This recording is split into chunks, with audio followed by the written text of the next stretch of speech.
Welcome back to the show. We're talking about the massive trade deal, the so-called TPP, that 12 Pacific Rim nations have reached. And we continue now with our distinguished panel. Let's go to Victor in London. And Victor, we know that China and the United States is talking about a bilateral investment treaty. Will this TPP complicate that economic relationship between the United States and China? No, I don't think so. I think China and the United States are the largest trading nation to each other. And the bilateral trade volume right now reaches $550 billion US.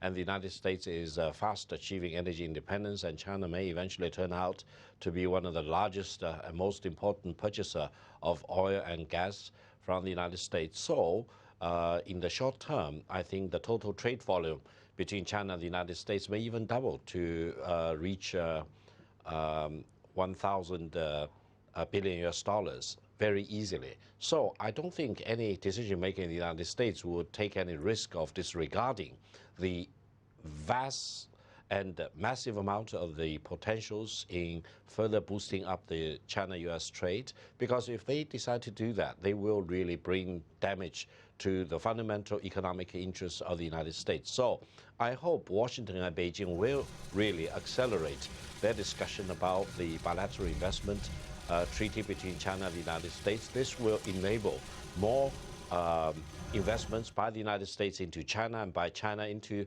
the United States. So this will help both countries in creating more jobs, high-paying jobs, and also boost the fundamentals of China-US trade. This will also help the United States to achieve a more balanced trade between China and the United States. The U.S. right now still runs a huge trade deficit, whereas China has a big trade surplus.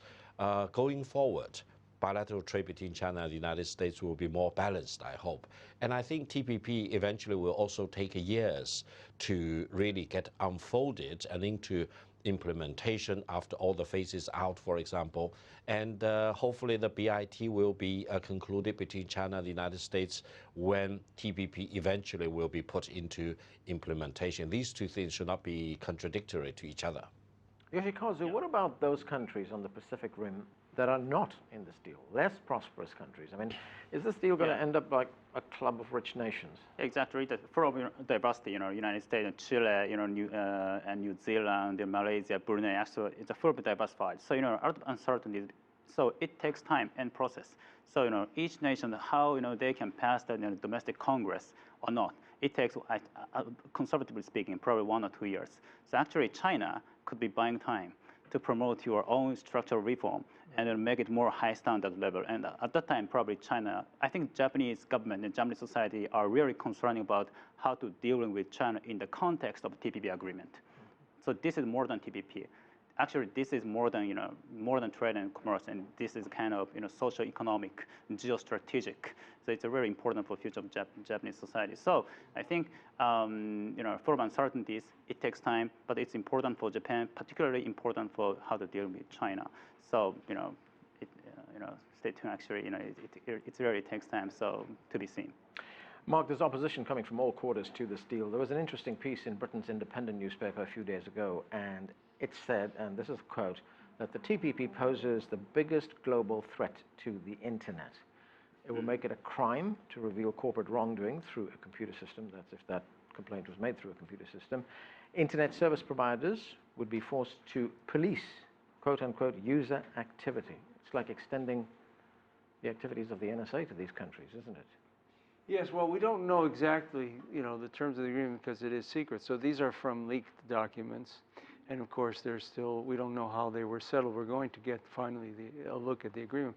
But yes, this is one of the threats. Again, the corporations are using this agreement to get the things that they can't get in a democratic process within any country, including the United States. So they've wanted to have these restrictions on, on the internet, and they haven't been able to get them because there's massive opposition here. And so that's part of the problem.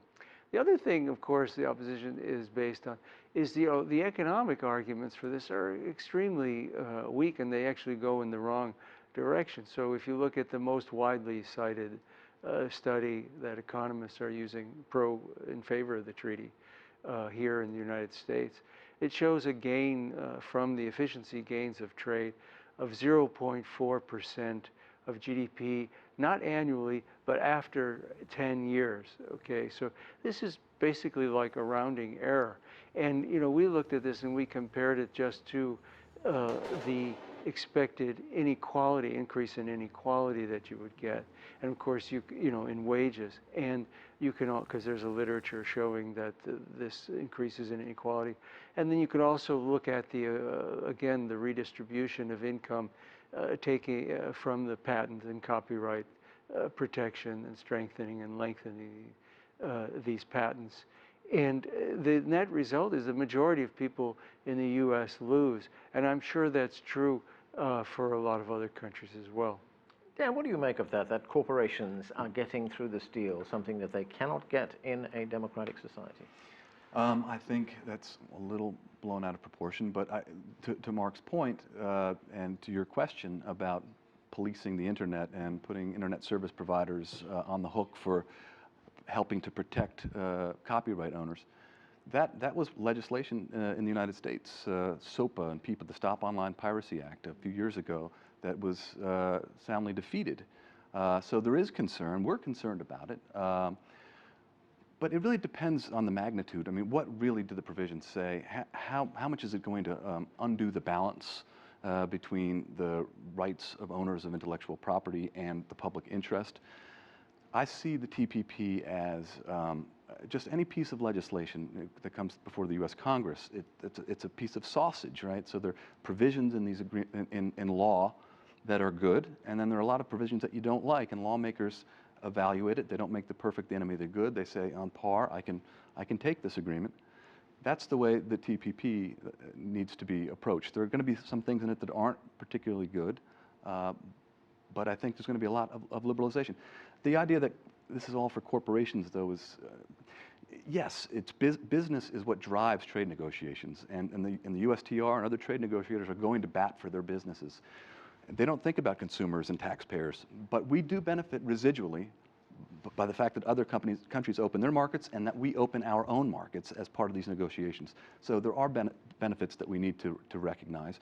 And pointing to studies that show meager gains and then poo-pooing the whole thing over it doesn't make a whole lot of sense. These models aren't very good. I'm sure Mark would agree that the model that predicted large gains for NAFTA wasn't very good. So for him to cite this study for TPP would suggest that all of a sudden he has respect and wants to pay fealty to these kinds of analyses. Well, if they come up with something else, I mean, these are the best studies they have. So, and they're consistent with, you know, all the economic literature on these gains from trade. I mean, basically, we don't have a lot of tariffs with most of these countries, so the efficiency gains are just very, very small. And so really the burden is on the other side to show what do people like, what do ordinary people, what do the majority of people get out of this agreement? And they can't show it. And that's why they resort to these geopolitical arguments about China. You know, it's the same thing they do with wars. You know, they say, oh, they create this threat. China's going to write the rules if we don't write them. Right. That's the kind of stuff we're hearing from the politicians and the pundits, because they lost the economic debate and they lost the public interest debate. They lost all the arguments that affect people here in the United States. So this is what they're turning to. They're saying this may be a terrible agreement, but you should accept it because of China. Yeah, sure. Victor, what do you make of that? It was President Obama who said that if we don't write the rules, China will write them.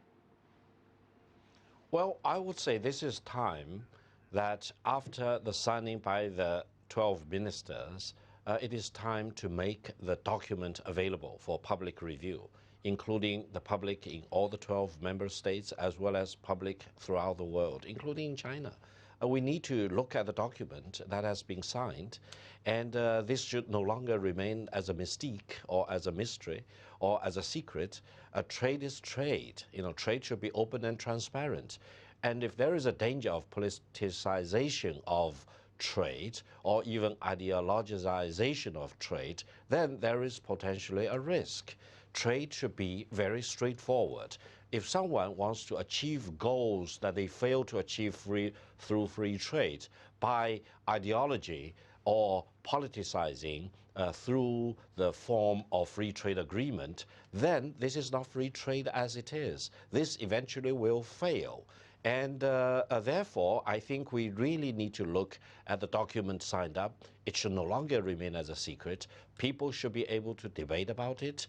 And let's see what exactly this TPP really is. And if it can stand up to the scrutiny of a free trade agreement, let's all welcome it. If it is less than free trade, then we need to be wary of the consequences of this TPP.